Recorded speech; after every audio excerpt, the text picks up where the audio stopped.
Bonjour, bienvenue dans ce JT.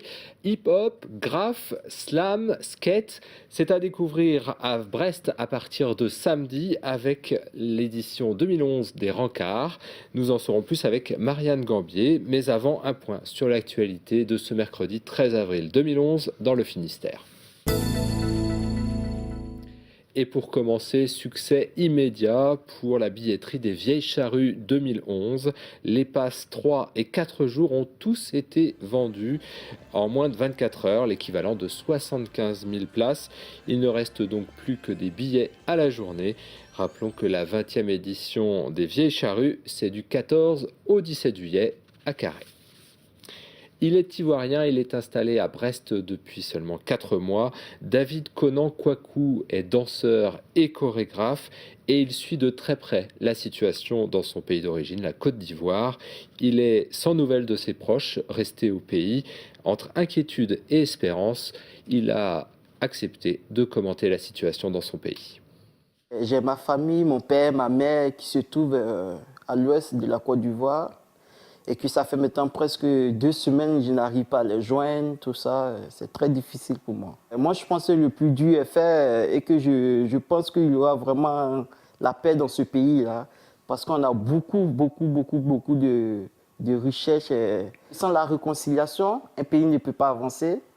Et moi, je pense que la première chose, c'est la réconciliation. Je devais organiser un stage au mois de janvier à février dans mon pays, avec mes élèves japonaises et françaises. Donc à cause de ces événements-là, je n'ai pas pu organiser. C'est pour ça que moi, je ne veux pas la guerre en Côte d'Ivoire. Plus de 130 Ouessantins vont devoir quitter leur maison ce jeudi pour une opération de déminage au fort Saint-Michel. Une évacuation par mesure de sécurité pour permettre la destruction de 17 obus datant de la Seconde Guerre mondiale. L'opération doit durer de 13h à 16h30.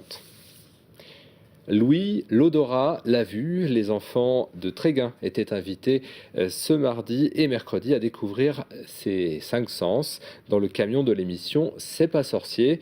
Les écoliers ont pu s'instruire, mais sans les animateurs scientifiques. Pauline Ferco a suivi les élèves dans leur découverte. Un camion rempli de petites expériences pour mieux comprendre les 5 sens, ça vous rappelle quelque chose ? Forcément, puisque c'est l'équipe de l'émission C'est pas sorcier qui a réalisé ce décor mobile.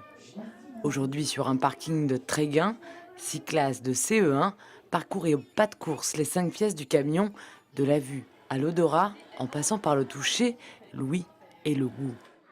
Mais où sont les fameux animateurs Jamie et Fred pour expliquer le pourquoi du comment ? En fait, ils sont pas venus.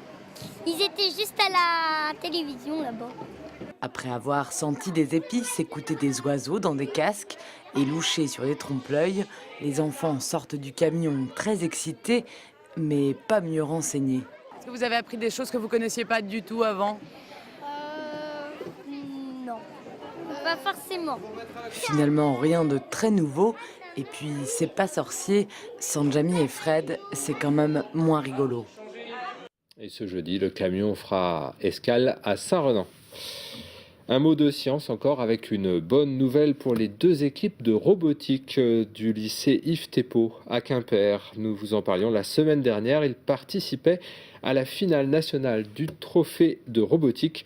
Ils terminent 3e et 4e et gagnent surtout leur ticket pour la finale Eurobo 6 Junior, une compétition où s'affronteront les meilleures équipes européennes à Couvin en Belgique. Ce sera les 7 et 8 mai prochains. À Quimper, il y avait comme un air de sud-ouest depuis lundi avec la fête du rugby. Toute la semaine, le club de l'Ovalie quimpéroise organise des initiations dans le centre-ville. Julie Léon a suivi les passes de balles sur la place Saint-Corentin. À Quimper, les pavés ont remplacé la pelouse. Au pied de la cathédrale, les scolaires s'initient au rugby pendant toute la semaine sur un terrain improvisé. Cette initiation a lieu dans le cadre de la campagne Avril du rugby à Quimper, 500 élèves des écoles publiques et privées y participent, une manifestation mise en place par le rugby club quimpérois. On propose des animations ici, place Saint-Corentin, et aussi dans les jardins de l'évêché. En tout, il y a 7 ou 8 ateliers qui tournent aussi autour de la connaissance du rugby et de la préparation de la Coupe du Monde qui aura lieu en octobre. Et puis donc différentes formes de pratiques et montrer qu'on a ciblé plutôt des cycles 3, mais que tout le monde peut vraiment jouer à la balle ovale et avoir du plaisir autour de l'activité rugbystique. Contrairement au sud-ouest, la Bretagne n'est pas très reconnue au niveau du rugby. Et pourtant, ce sport s'y implante progressivement, surtout dans le Finistère. C'est un sport qui est en développement et qui fonctionne assez bien. On a à peu près 3000 licenciés quand même dans le Finistère pour 20 clubs. Ce qui manque maintenant, c'est de développer vraiment du haut niveau et de l'élite. Alors on essaie de s'y employer au niveau du comité départemental. Pour clôturer cette semaine de rugby, une rencontre de haut niveau aura lieu samedi à Pennevillers. Elle opposera la France à l'Irlande dans la catégorie des moins de 18 ans. Du hip-hop, du slam, du graphe, les Rencards vous proposent du 16 au 23 avril de vous immerger dans la culture hip-hop à Brest. Marianne Gambier, bonjour. Bonjour. Marianne, vous êtes coordinatrice jeunesse à la Maison pour tous de Penacréache, donc à Brest, et organisatrice donc des Rencards. Est-ce que l'on peut parler, juste expliquer ce que c'est que la culture hip-hop ? Donc, la culture hip-hop regroupe différentes disciplines artistiques. On retrouve à la fois dans cette culture de la danse, du graphe, de la musique, des sports de glisse.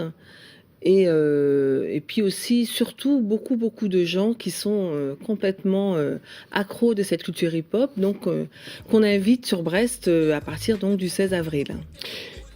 En quoi consiste finalement cette culture hip-hop ? Qu'est-ce qui la rassemble ? Qu'est-ce qui rassemble cette discipline dont on vient de parler ? Des valeurs, beaucoup de tolérance, de solidarité qu'on retrouve dans toutes ces différents arts de cette culture hip-hop. Donc on essaye, nous, à travers donc, l'événement des Rencards hip-hop, qui est un événement annuel, qu'on essaye de valoriser, et on essaye aussi surtout d'accompagner donc, les jeunes dans leur pratique artistique amateur, notamment, à travers donc, cette culture hip-hop.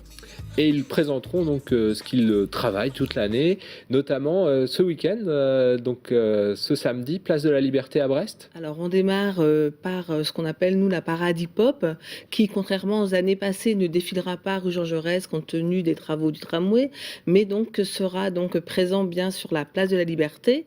Donc cette année, donc cette parade va regrouper une centaine de danseurs, avec un travail chorégraphique réalisé par deux chorégraphes, Nawel Kadar et Julien Colliou, donc qui vont présenter une chorégraphie de 30 minutes sur la place. Et puis il y aura aussi du graphe sur la place. Voilà, parallèlement donc à ce travail chorégraphique, donc un collectif de graffeurs va présenter quatre styles de graphe, donc pour un petit peu un aspect un peu pédagogique du graphe pour montrer aux spectateurs, aux participants, les différentes techniques utilisées dans le graphe. Le graphe, d'ailleurs, il en est question parce que les espaces se réduisent, donc c'est aussi l'une des facettes des rencards, c'est expliquer un petit peu les contraintes que peuvent subir les artistes de la rue. Voilà, c'est aussi ça, c'est surtout l'échange, et on a eu envie cette année de donner la parole aux graffeurs, aux élus brestois et de BMO sur justement quelle place pour le graphe dans l'espace public actuellement sur BMO. Il y a aussi du sport avec le skate, vous en parlez des sports de glisse. Ce sera un Open de France de skate à Plougastel, c'est ça ? Voilà, c'est un Open national, donc c'est une compétition qui a lieu aussi tous les ans. Donc il y a du sport dans les rencards aussi. Évidemment, tous les sports de glisse sont évidemment valorisés.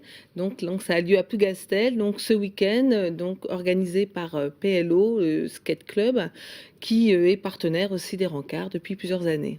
Marianne Gambier, il y a des manifestations toute la semaine. On va peut-être juste parler aussi de samedi 23 à la Carène, une soirée complètement dédiée au hip-hop, avec sur scène, mais aussi dans la salle finalement des danseurs.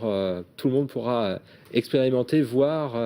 Expliquez-nous un petit peu. Alors à la Carène, donc rendez-vous beaucoup de danseurs. On a déjà un premier plateau amateur qui va regrouper à peu près 250 danseurs. On invite aussi, l'idée des rencarts, c'est aussi d'associer pratique amateur, pratique professionnelle. On invite aussi donc des artistes professionnels. Par exemple, cette année, un invité, donc le groupe Le Cercle de Lorient, qui est un groupe de musiciens, qui va accompagner notamment les battles de danse hip-hop. Cette année, 2 battles, un battle de danse debout, danse new style, et un battle de break, battle régional, avec des équipes qui nous viennent de la région de la Saxe en Allemagne, avec qui nous faisons des échanges depuis plusieurs années. Donc ils sont 2 crews invités, 2 crews d'Allemands seront invités sur le battle break. C'est noté, puis il y aura un bal funk, donc ça veut dire que le public pourra participer aussi. Voilà, l'idée des rencarts, c'est quand même l'échange, c'est quand même donner la place à tous. Donc l'idée, c'est de faire danser tout le monde, faire danser toute la Carène, et accompagné par le groupe Le Cercle de Lorient et la compagnie Engrenage de Rennes. Marianne Gambier, merci. On rappelle que les rencarts, c'est donc à partir de ce samedi et jusqu'au 23. Si vous voulez en savoir plus, il y a une adresse, lesrencards-brest.overblog.com. Vous avez tout le détail de la manifestation. Merci Marianne Gambier. Merci. On se retrouve demain à 18h15 pour un nouveau point sur l'actualité. D'ici là, bonne soirée à vous.